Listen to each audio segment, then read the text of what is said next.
Hi there, and welcome again to the channel Newtown Naughty Boy.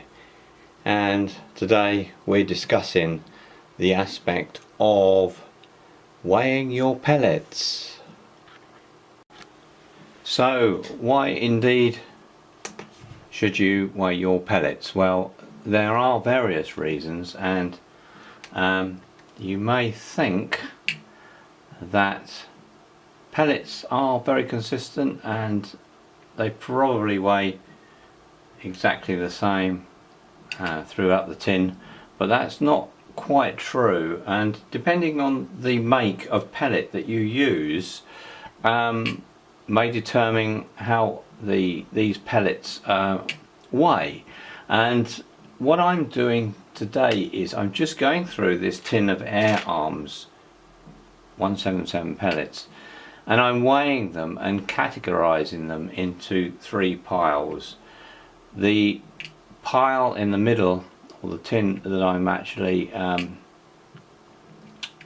got set in the middle here, are the ones that are weighing around 8.5 grain, and either side of that tin I've got a small array of pellets that I've weighed that are either less than or greater than 8.5 grain.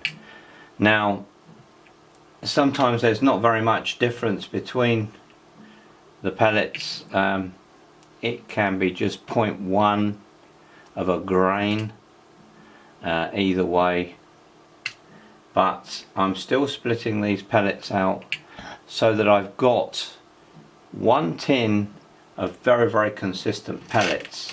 Now, as far as I'm concerned, the way to think about this is that if you're entering a competition, an HFT competition or an FT competition, and the pellets that you've got to shoot that competition, you know that they're all consistent, they're all the same weight, then psychologically you've got a slight advantage there, because you know, out of everything else that might go wrong, especially if you miss a target, you know it's not the pellets. You know that you haven't actually put a duff pellet in your gun and fired that, and that's been the reason why maybe you've missed.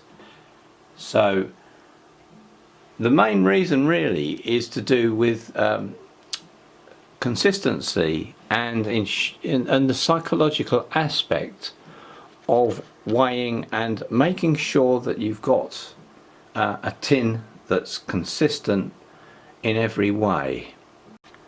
So, as I've said, I'm taking each of the pellets in a pair of tweezers. I'm not using my fingers to touch these, and I'm placing them on a jewellery scale, a scale that would be used to weigh jewels or gold. In other words, very low types of weight, and these are available on eBay quite cheaply. Though saying that, I think it's best to try to buy one that's a good quality, and they do vary, I think, in quality. This one I have here probably cost me about £30, I think. It seems to be at least able to differentiate the very small differences in these pellets, so I'm quite happy with how this particular scale operates.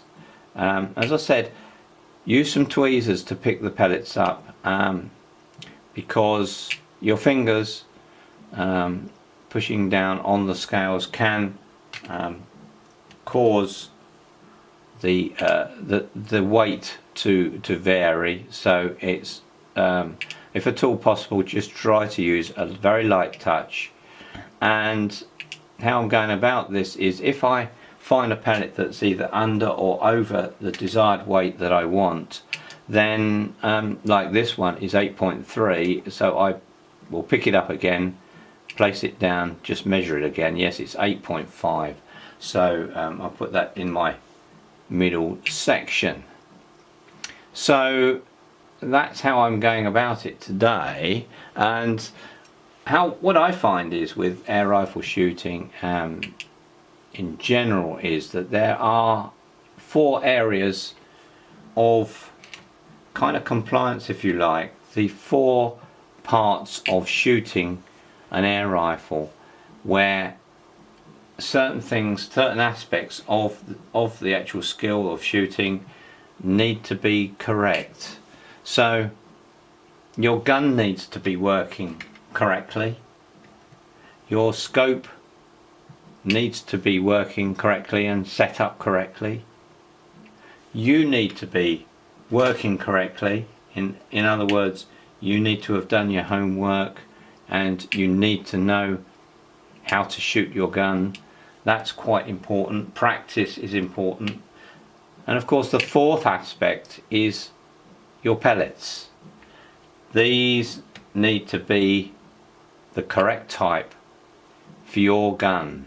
And in my particular case, for my HFT 500, I've tested quite a few different types of pellet, and I find that the air arms field targets pellets are the best for my rifle. Now I know of people that have got the same air rifle and actually they find the JSBs are okay for theirs, that they work fine. Well, I've tested JSBs in my gun and it was a good starting point to try those, but the air arms, for me at least, seem to be slightly better. They are just a slight amount of more accurate, and it took me quite a time to discover this, and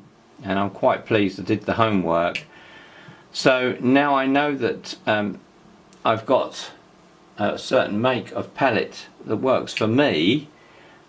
The measuring of these, the measuring of the weight of these pellets is kind of the final stage, and that's what I'm doing today. So let's have just a closer look at the scales, if I can get that to work for you. So I think you can just about see the figures on the scales here. That was 8.5, and so as I say, gently place the pellet on the scales. That's 8.5, and just read off what the pellet weighs and put them into the appropriate tin. Of course, the ones that I am rejecting I will use in some way. Now this one's 8.6, so if I read it again, it says 8.5, so I will ensure that that's accepted, that one.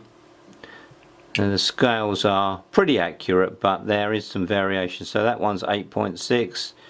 If I read it again, it says 8.6, so that's being moved over to the tin that's higher than 8.5. and as I said, I won't reject completely the pellets, but I will use those pellets perhaps that fall out of the 8.5 measurement. I will use those elsewhere, perhaps in my pistol or elsewhere, but I'm quite happy at the end of this. This one's 8.3.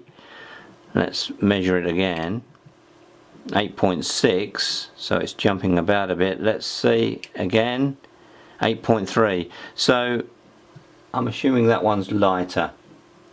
So these are varying between about 8.2 to 8.7. And just think about the aspect of what that might mean if you're shooting at a very, very small target, perhaps a 15mm hole in an HFT competition.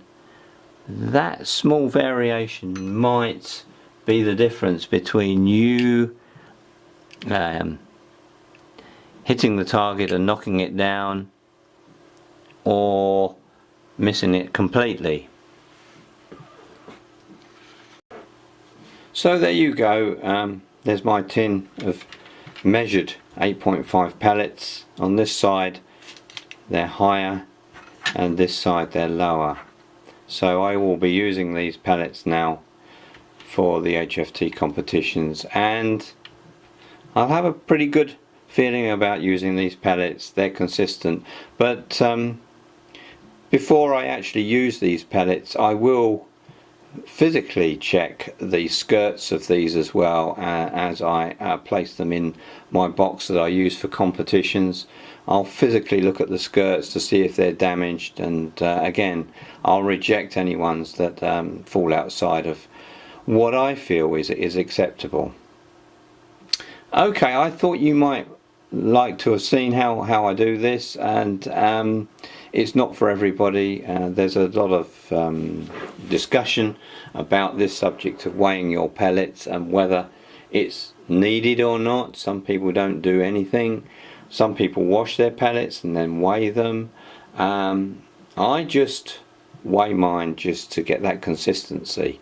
So that's it basically. So if you've enjoyed the video today, you've learned something, or you got any comments, please put any comments in the comments box. But please subscribe, and of course I'll be seeing you in the new year with another video soon. Okay, so bye for now.